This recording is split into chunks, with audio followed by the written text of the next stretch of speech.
Richard Blackstone adjusted his platinum cufflinks as he stood in the marble foyer of the prestigious Chateau Margaux vineyard, his $50,000 Armani tuxedo perfectly tailored to showcase the physique that his personal trainer had sculpted over 2 years of post-divorce transformation. "Margaret, did you confirm that the invitation was delivered to Sarah's apartment?" he asked his wedding coordinator, his voice carrying the cold satisfaction of a man executing a carefully planned revenge. "I want to make absolutely certain she received it and understands that she's expected to attend my wedding to Victoria."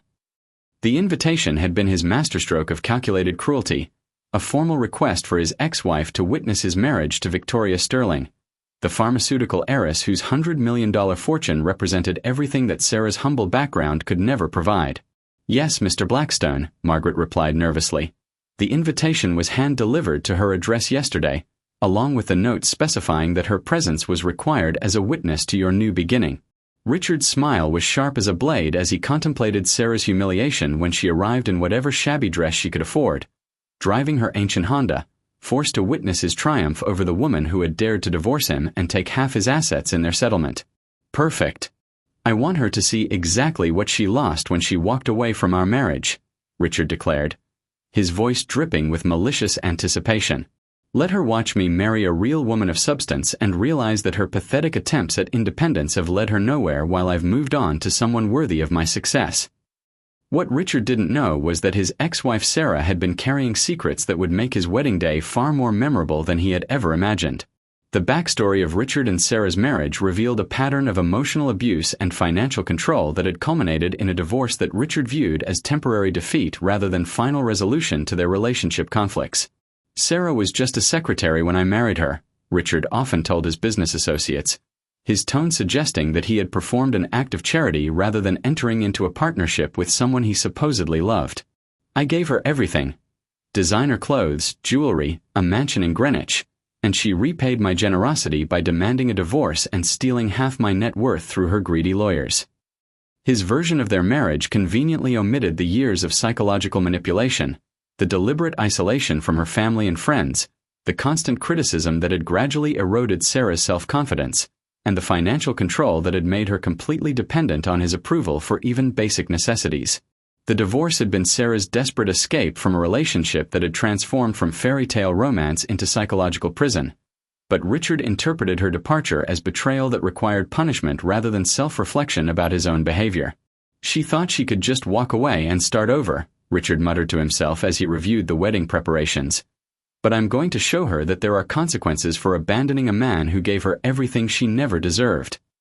The irony was that Sarah's everything had come with strings attached that had nearly destroyed her sense of self-worth and personal autonomy, making the divorce settlement not theft but compensation for years of psychological damage that money could never truly repair.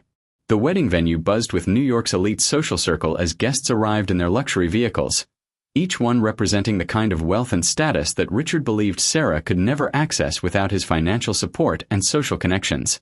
"Richard, darling, this is absolutely spectacular," gushed Countess Elena Vasquez as she surveyed the vineyard's opulent decorations.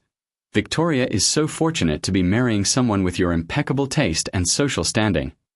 The compliments fed Richard's ego while reinforcing his conviction that he represented everything desirable in a husband: wealth, status, sophistication, that Sarah had foolishly rejected in favor of independence that he assumed would lead only to poverty and social irrelevance.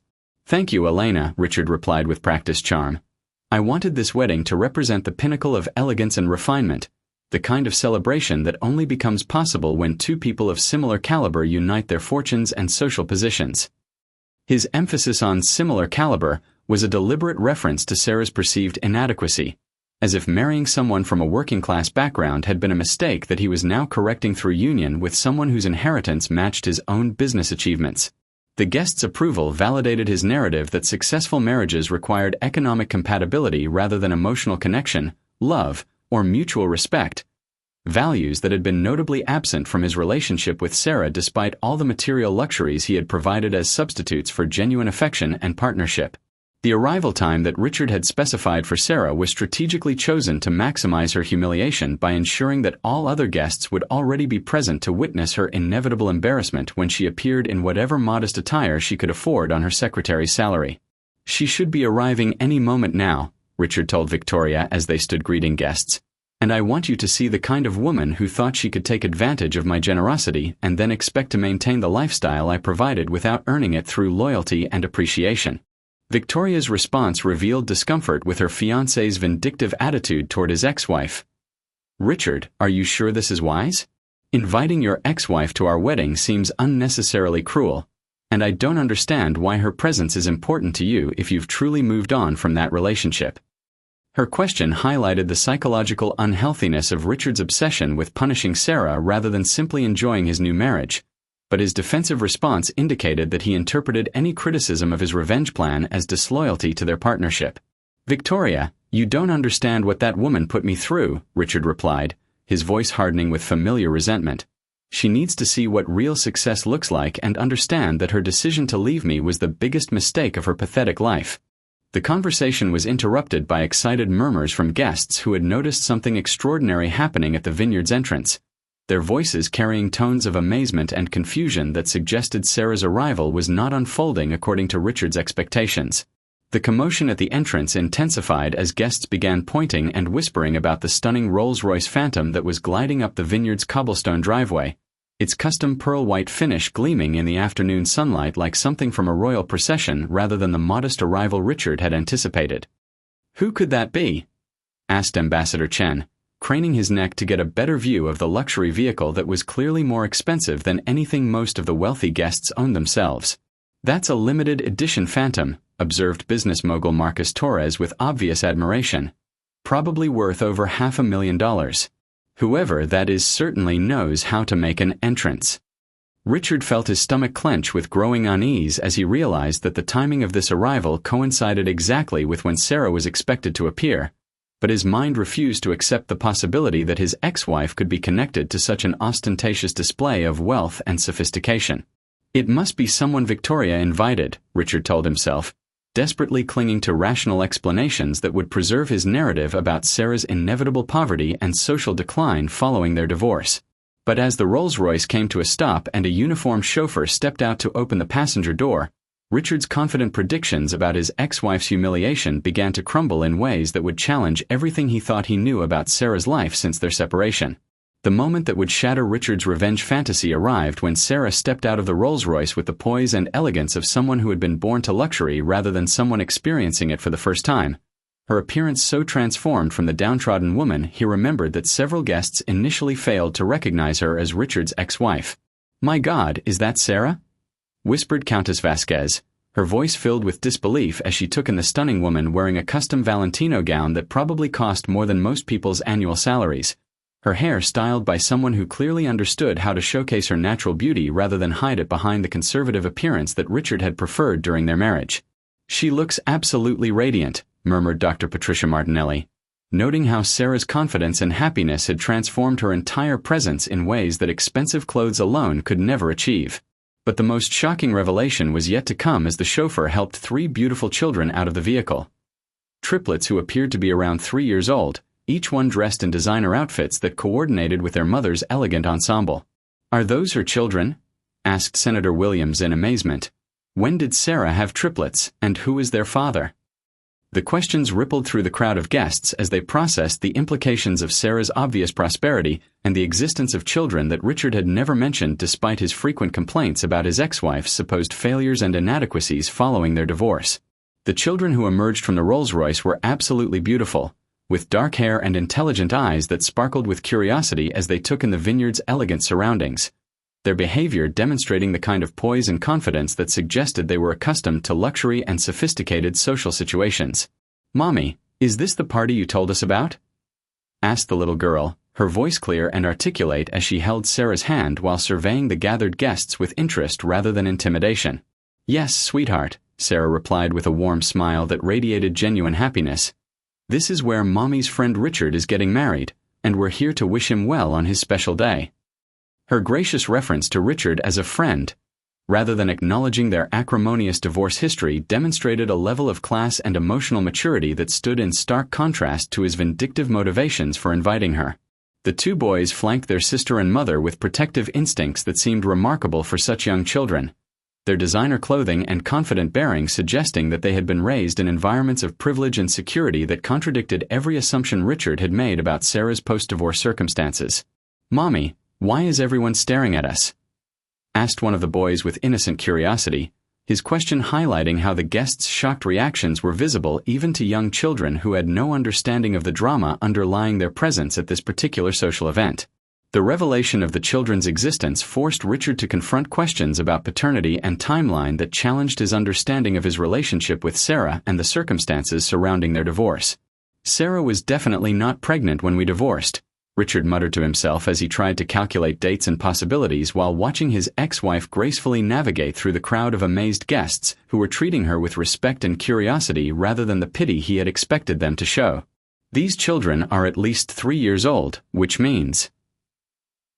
His mathematical calculations led to disturbing possibilities about what Sarah might have been hiding during the final years of their marriage, or alternatively, what had happened in her life immediately after their divorce that had led to such dramatic changes in her circumstances and apparent social status.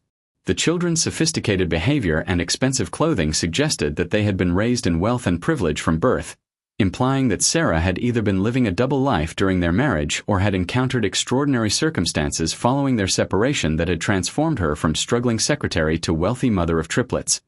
"Richard, aren't you going to greet your ex-wife?" asked Victoria with growing concern about her fiancé's stunned silence and obvious distress as he watched Sarah's triumphant arrival. "She's clearly made quite an impression on our guests, and it would be rude not to acknowledge her presence since you specifically invited her to attend our wedding." The approach of Sarah and her triplets toward Richard and Victoria created a moment of reckoning that would force him to confront the reality that his ex-wife had not only survived their divorce but had apparently thrived in ways that made his own success seem modest by comparison. "Hello, Richard," Sarah said with genuine warmth and confidence as she reached the bridal party, her voice carrying none of the nervousness or resentment that he had expected to hear from someone whose life he assumed had been ruined by their separation. "Congratulations on your wedding. You look very handsome, and Victoria, you're absolutely beautiful. I hope you'll both be very happy together." Her gracious words were delivered with sincerity that seemed to catch Richard off guard, as if he had been prepared for anger, jealousy, or bitterness but had no script for dealing with genuine goodwill and emotional maturity from the woman he had invited specifically to humiliate. "Sarah," Richard stammered, his usual confident demeanor completely undermined by confusion about how to respond to someone whose appearance and circumstances contradicted everything he had believed about her post-divorce life. "You look different. Very different." His observation was an understatement that barely captured the magnitude of Sarah's transformation from the financially dependent, emotionally battered woman he remembered to the confident, radiant mother who stood before him surrounded by beautiful children and obvious prosperity that seemed to have materialized from nowhere. The children who stood beside Sarah demonstrated remarkable social skills as they politely introduced themselves to Richard and Victoria with the kind of sophisticated manners that suggested extensive training in social etiquette and cultural refinement. "Hello, Mr. Richard," said the little girl with a slight curtsy that was both charming and perfectly executed. "I'm Emma, and these are my brothers James and Alexander. Mommy told us you were very important to her once, and we wanted to meet you at your wedding party." Her words carried innocent sincerity that somehow managed to be both respectful and subtly devastating to Richard's ego, as the child's reference to him being important once implied that his significance in Sarah's life was past tense rather than ongoing source of regret or longing. "It's very nice to meet you, Emma," Victoria replied with genuine warmth that contrasted sharply with Richard's stunned silence. "And James and Alexander too. What beautiful children you are, and so well-mannered. Your mother has obviously done a wonderful job raising you." The compliment to Sarah's parenting highlighted another area where Richard's predictions about her post-divorce failures had been completely wrong, as these children clearly reflected excellent care, education, and family stability rather than the chaos and deprivation he had assumed would characterize her life without his financial support and social guidance. The questions that Richard desperately wanted to ask about the children's paternity, Sarah's obvious wealth, and the dramatic transformation in her circumstances seemed inappropriate for a wedding reception, leaving him trapped in polite social conversation while his mind raced to understand how his carefully constructed revenge had backfired so spectacularly. "Sarah, I have to ask," Richard finally managed, his voice carrying barely controlled desperation. "What have you been doing since our divorce? You seem to be Doing very well for yourself. His awkward attempt to probe her circumstances while maintaining social propriety revealed how thoroughly her appearance had disrupted his assumptions and expectations about this encounter. "Oh, Richard, life has been absolutely wonderful," Sarah replied with a radiant smile that seemed to illuminate her entire face. "I've been blessed with these 3 beautiful children, and I've had the opportunity to build a career that's both fulfilling and financially rewarding. I'm actually running my own consulting business now, specializing in helping other women who are transitioning through major life changes." Her description of professional success and personal fulfillment directly contradicted Richard's narrative about her incompetence and dependence, while her reference to helping other women suggested that she had turned her own difficult experiences into resources for supporting others facing similar challenges. The revelation of Sarah's business success forced Richard to confront the possibility that her divorce from him had been the catalyst for positive changes rather than the devastating setback he had assumed it would represent in her life trajectory. "A consulting business?" Richard repeated, his voice revealing skepticism that barely masked his growing anxiety about how wrong his assumptions had been. "What kind of consulting do you do exactly?" The question carried undertones of disbelief that someone he had considered intellectually and professionally inferior could have developed expertise valuable enough to generate the kind of wealth evidenced by her Rolls-Royce and designer clothing. "I help women who are recovering from difficult marriages or relationships to rebuild their confidence, develop their professional skills, and create independent lives that reflect their true potential rather than the limitations that others may have imposed on them," Sarah explained with quiet pride, her description of her work clearly drawing on personal experience while avoiding direct criticism of Richard despite the obvious parallels to their own marriage dynamics. "It's incredibly rewarding to see women discover their own strength and capabilities when they're finally free to pursue their authentic goals rather than conforming to someone else's expectations about who they should be or what they should want from life." Her words carried implications about their marriage that were more damaging to Richard's ego than any direct accusations could have been, suggesting that her divorce from him had been liberation rather than loss. The financial implications of Sarah's success became more apparent as details emerged about her business and the lifestyle that her professional achievements had enabled for herself and her children. "Mommy has offices in New York, London, and Dubai," Emma announced proudly, her innocent revelation providing information that Richard hadn't thought to ask for directly. "And we travel on the big airplane to visit all the ladies who need Mommy's help to become strong like she is." The casual mention of international offices and private jet travel indicated a level of business success that far exceeded what Richard had imagined possible for someone with Sarah's educational background and work experience, forcing him to reconsider his assumptions about her capabilities and potential. "Sarah, that's quite impressive," Richard managed, his compliment carrying undertones of bewilderment as he struggled to reconcile the successful international businesswoman standing before him with his memories of the dependent, uncertain woman he had divorced. "How did you develop the expertise to build such a substantial enterprise?" His question revealed his continued inability to understand how someone he had considered intellectually limited could have achieved professional success that appeared to rival or exceed his own business accomplishments. The children's casual references to their lifestyle continued to provide glimpses into Sarah's transformed circumstances that challenged every prediction Richard had made about her post-divorce struggles and limitations. "James, tell Mr. Richard about our new house," Emma encouraged her brother, whose description would prove even more shocking than their previous revelations about international business success and luxury travel arrangements. "We live in a really big house with a swimming pool and horses," James said enthusiastically. "And Mommy says when we're older we can learn to ride them like the cowboys in the movies. There's also a tennis court and a big library with thousands of books, and Mommy reads to us every night before bed." His innocent description of their residence suggested not just wealth but the kind of substantial estate that represented generational money rather than recent business success, raising new questions about the sources of Sarah's prosperity that went beyond her consulting business revenues. "And we have a chef who makes the best cookies in the whole world," added Alexander, his contribution highlighting household staff that indicated a level of domestic luxury that rivaled anything Richard could provide despite his own considerable business success and inherited wealth. The children's descriptions painted a picture of privilege and security that stood in stark contrast to the poverty and struggle that Richard had expected to characterize their lives with a mother he had considered incapable of providing adequate support or guidance. The growing realization that Sarah's life had not only improved but had actually surpassed his own in terms of both financial success and personal happiness began to transform Richard's intended humiliation into his own public embarrassment as guests observed his obvious distress and confusion. "Richard, you seem surprised by Sarah's success," observed Senator Williams with diplomatic curiosity. "Didn't you keep in touch after your divorce to know how well she was doing?" The question highlighted how Richard's vindictive motivations for inviting Sarah had prevented him from conducting the basic research that would have revealed her transformed circumstances and spared him the shock of discovering her prosperity in such a public setting. We haven't been in close contact," Richard admitted reluctantly, his confession revealing that his assumptions about Sarah's post-divorce struggles had been based on wishful thinking rather than actual knowledge of her circumstances. "I suppose I assumed that the transition to independence would be more challenging for someone with her background and experience." His explanation barely concealed his prejudices about Sarah's capabilities while revealing that his revenge plan had been based on fantasy rather than reality, making his invitation to humiliate her backfire in ways that were becoming increasingly apparent to their audience of sophisticated guests.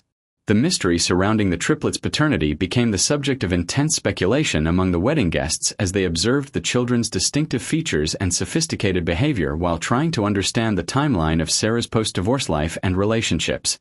"Those children are absolutely stunning," whispered Countess Vasquez to Dr. Martinelli.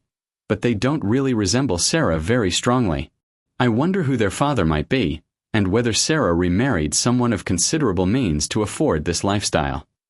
The guests' curiosity about the children's parentage reflected their attempts to understand how Sarah had achieved such dramatic social and financial transformation in the relatively short time since her divorce from Richard.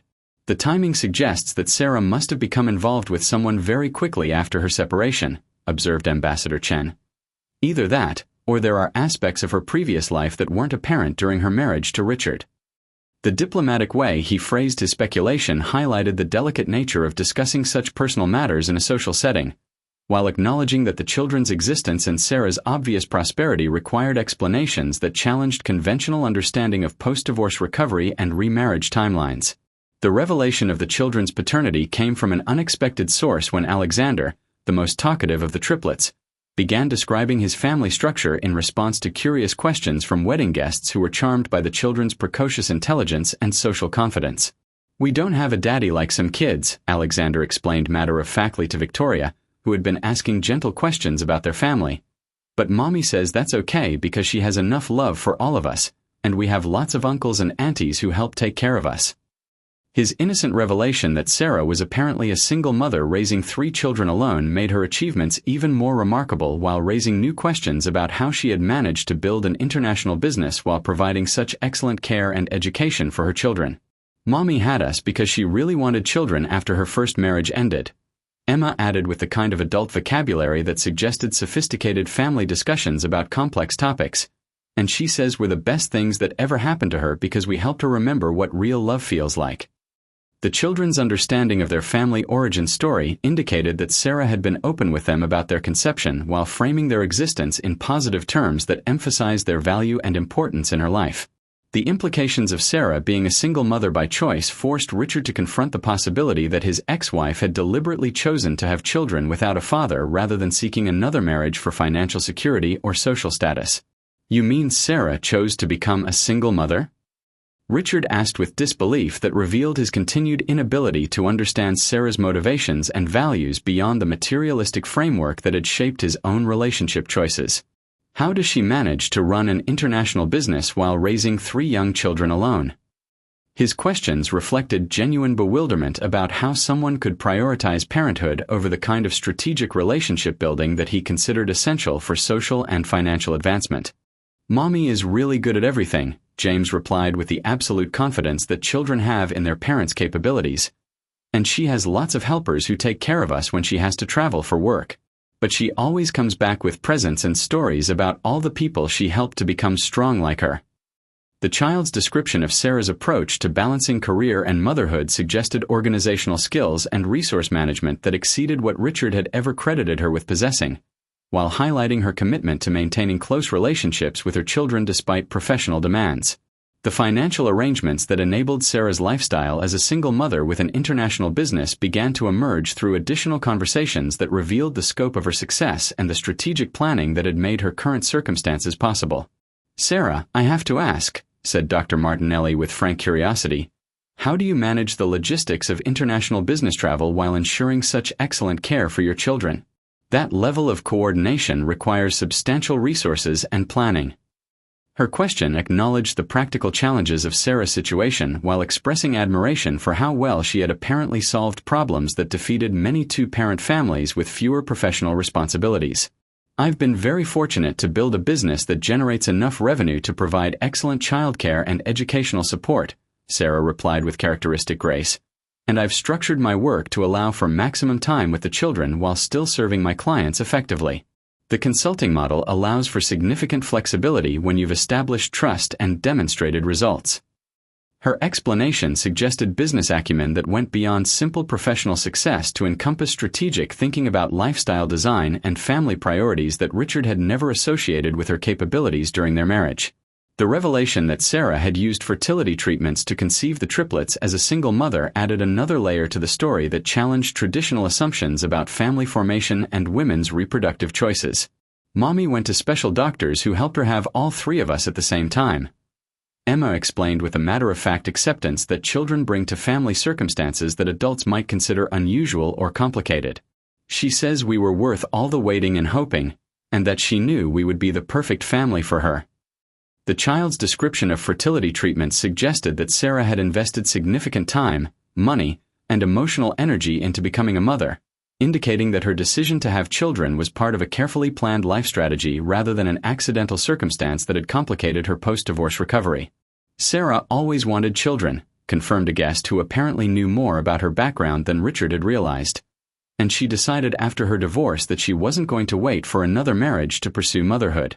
She researched the best fertility clinics and invested in the process that would give her the family she wanted."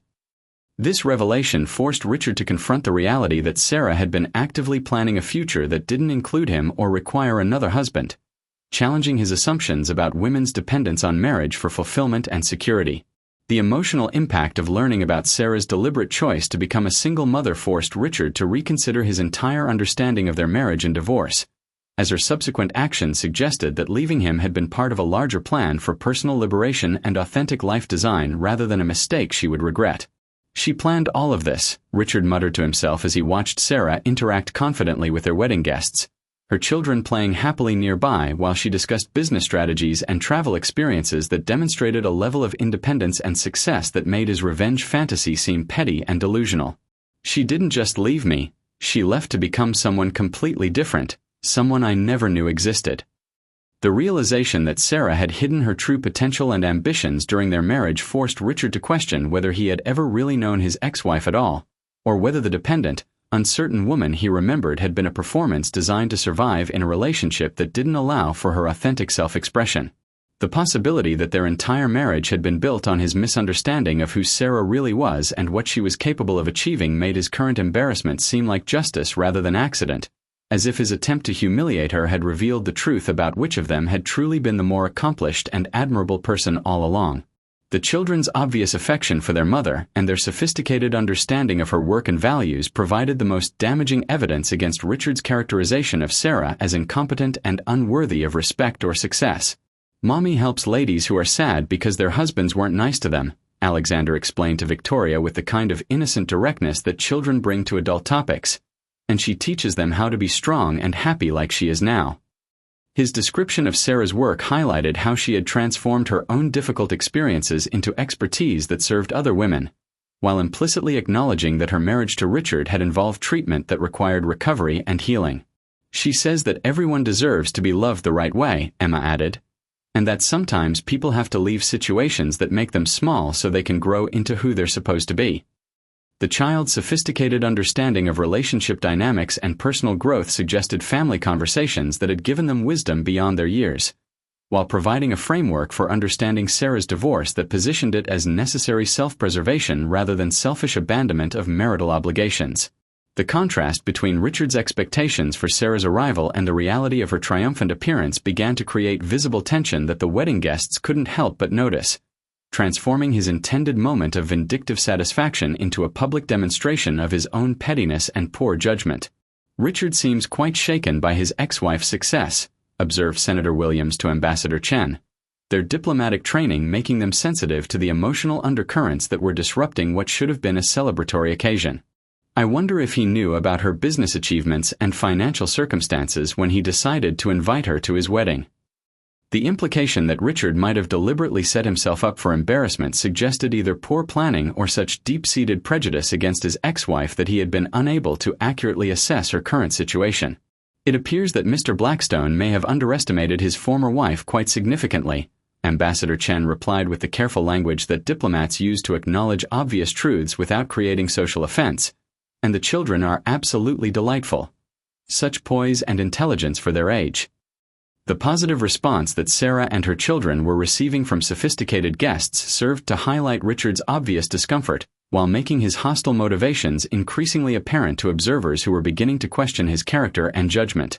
The awkwardness of Richard's position intensified as more guests began engaging with Sarah and expressing admiration for her achievements, creating a social dynamic where the ex-wife was receiving more attention and respect than the groom at his own wedding celebration.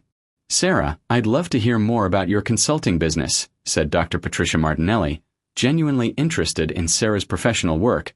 "The international scope suggests you've identified significant market opportunities. Are you working primarily with individual clients or corporate consulting?" Her questions treated Sarah as a serious businesswoman worthy of professional respect, while Richard stood nearby struggling to reconcile this reception with his expectations that guests would share his dismissive attitude toward his ex-wife's capabilities and achievements.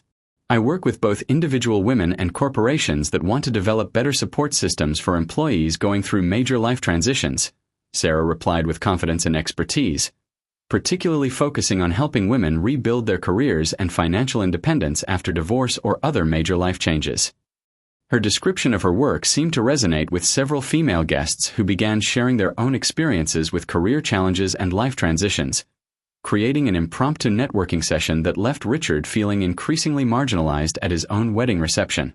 The children's natural charm and sophistication continued to win over wedding guests who found them more engaging company than many of the adults present, their innocent questions and observations providing entertainment that competed with the formal wedding programming Richard had carefully planned. "Mr. Richard, why do you look so surprised to see us?" asked Emma with the devastating directness that children bring to adult pretenses, her question highlighting Richard's obvious discomfort in ways that polite adult conversation had avoided addressing directly. "Mommy said you invited us to your party because you wanted to share your happy day with people who were important to you before." Her interpretation of the invitation as a generous gesture rather than vindictive manipulation made Richard's actual motivations seem even more petty and cruel by comparison, while forcing him to either confirm her innocent understanding or reveal his hostile intentions to a child who had done nothing to deserve such treatment. Yes, that's right, Emma," Richard managed weakly, his response trapped between social courtesy and the reality that explaining his true motivations would require acknowledging behavior that no reasonable adult could defend or excuse. The photographic documentation of the wedding reception captured moments that would serve as permanent reminders of Richard's miscalculation, with professional photographers naturally gravitating toward the most visually striking and emotionally compelling subjects, Sarah in her stunning gown surrounded by her beautiful children. "These photos of Sarah and the triplets are absolutely magical," commented the lead photographer to Victoria. "They have such natural camera presence and style. The children are particularly photogenic. They seem so confident and happy." The professional assessment highlighted how Sarah's family was stealing focus from the actual bride and groom, creating wedding photos that would forever document Richard's failed attempt at revenge rather than his marital triumph. "Perhaps we could arrange some photos of the bride and groom with Sarah and her children," suggested the photographer, apparently unaware of the complicated dynamics involved.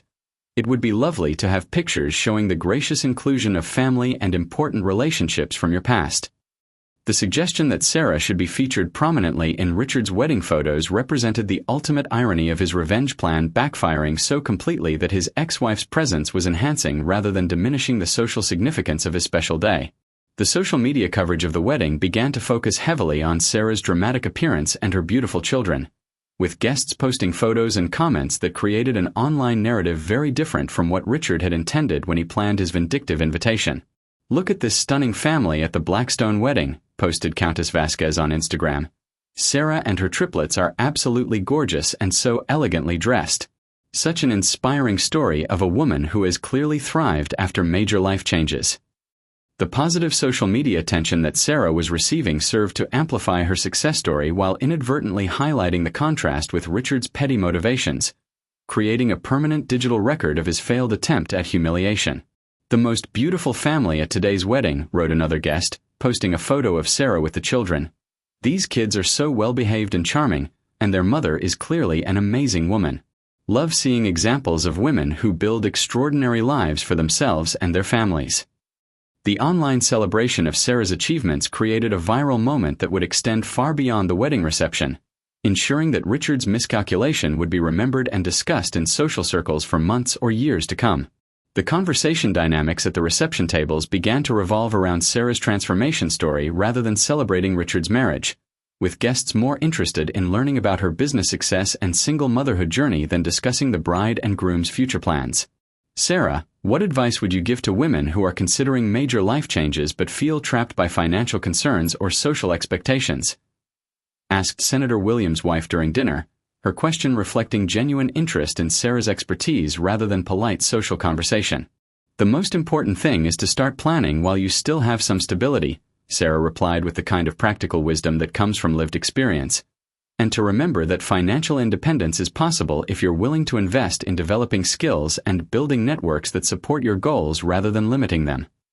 Her response demonstrated knowledge and insight that impressed the sophisticated audience while implicitly critiquing the kind of controlling relationship dynamics that had characterized her marriage to Richard, making him increasingly uncomfortable as he realized that his ex-wife was being treated as the evening's most interesting and accomplished guest.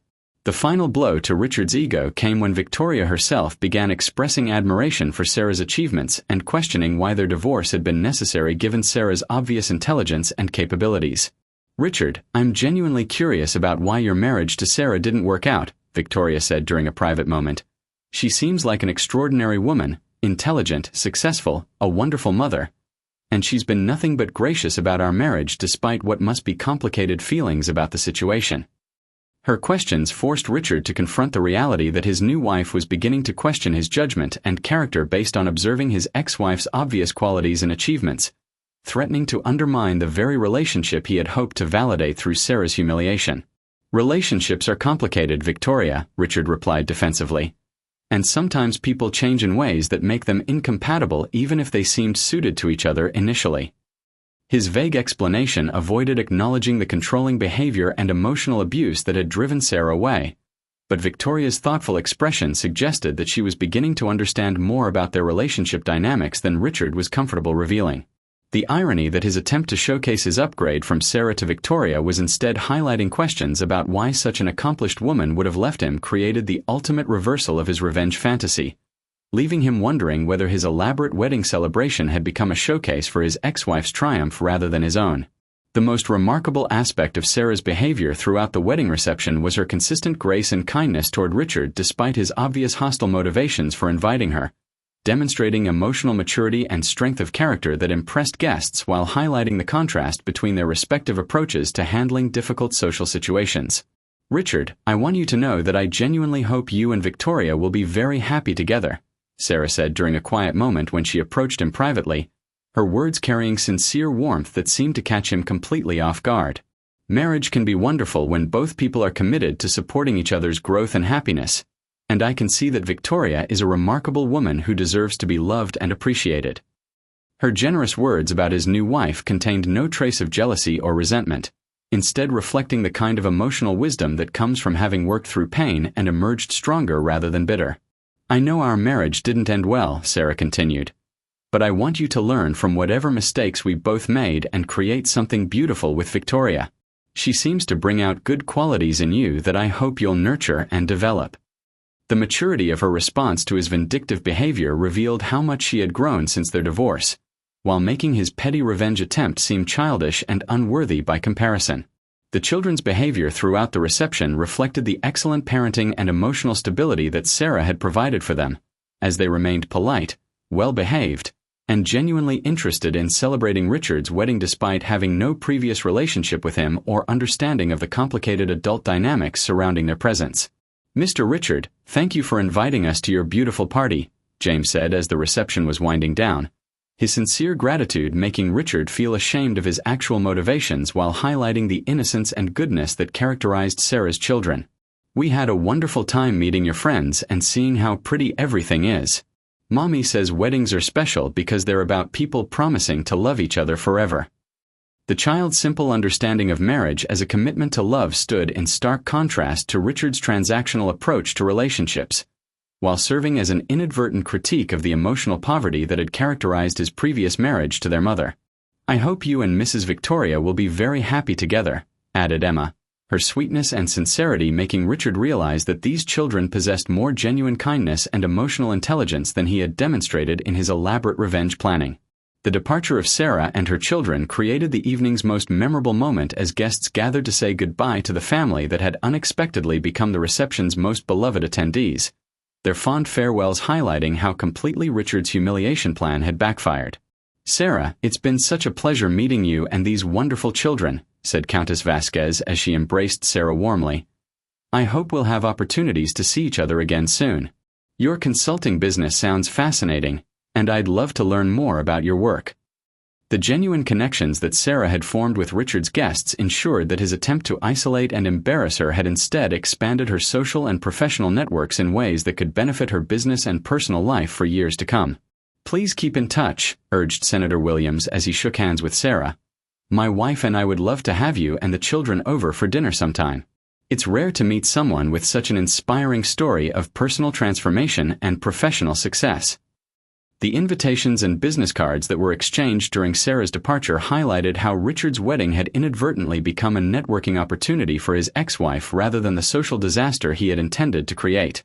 The children's polite goodbye to Richard demonstrated the class and emotional intelligence that Sarah had instilled in them, as they thanked him for the invitation and wished him well with no understanding of his hostile motivations but with genuine appreciation for what they perceived as kindness. "Thank you for letting us come to your wedding, Mr.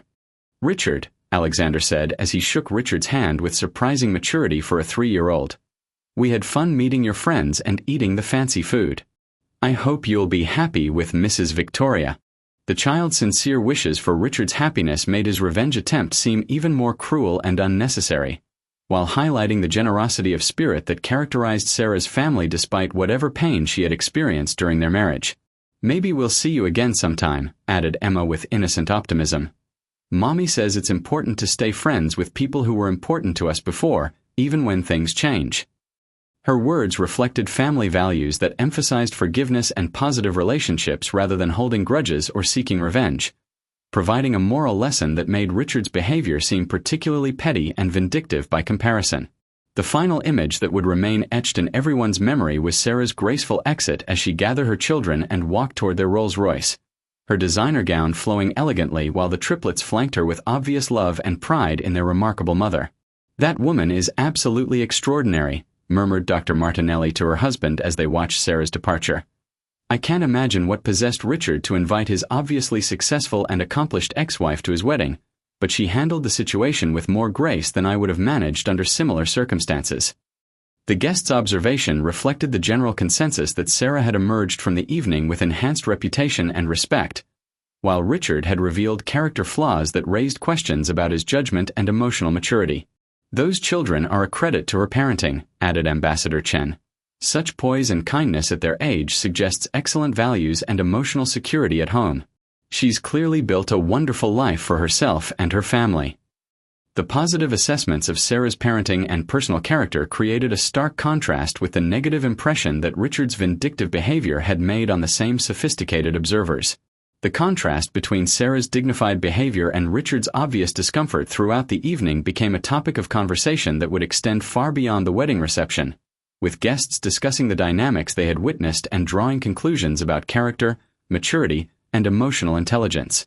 "I have to say, Richard seemed quite threatened by his ex-wife's success," Senator Williams confided to his wife during their drive home, and his discomfort was obvious to everyone present. "It makes one wonder about the circumstances of their divorce and whether he might have underestimated her capabilities during their marriage." The speculation about Richard's relationship with Sarah and his motivations for inviting her would continue in social circles for months, creating ongoing damage to his reputation that far exceeded any temporary embarrassment he had hoped to inflict on his ex-wife. That invitation was clearly intended to humiliate her, observed Countess Vasquez during her own post-wedding analysis. But it backfired so completely that Richard ended up looking petty and vindictive while Sarah appeared gracious and successful. If he thought she would arrive as a struggling single mother, he was thoroughly mistaken about her circumstances and capabilities.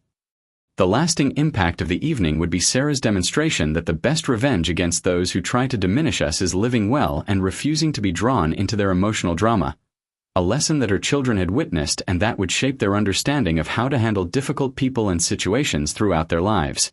"Mommy, why did Mr. Richard seem so surprised to see us?" Emma asked during their drive home, her innocent question reflecting her awareness that adult emotions had been more complicated than the surface celebration suggested. "Sometimes people make assumptions about what our lives will be like based on limited information," Sarah replied thoughtfully, "and they're surprised when reality doesn't match their expectations. The important thing is to always be kind and gracious, even when other people aren't behaving their best."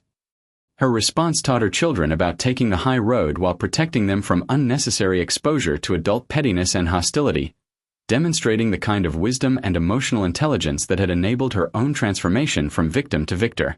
"I'm proud of how well you all behaved tonight," Sarah continued. "And I hope you remember that celebrating other people's happiness is always the right thing to do, even when the situation is complicated for the adults involved." The epilogue to the evening came when Richard realized that his attempt to humiliate Sarah had instead provided her with valuable social and professional connections, while revealing his own character flaws to people whose opinions could affect his business and social standing for years to come. "I made a terrible mistake," Richard admitted to himself as he watched the taillights of Sarah's Rolls-Royce disappear into the Manhattan night. "And instead of proving that she couldn't survive without me, I've shown everyone that she's thrived beyond anything I could have imagined." The realization that his revenge fantasy had backfired so completely forced him to confront uncomfortable truths about his own emotional immaturity and the controlling behavior that had driven Sarah away in the first place.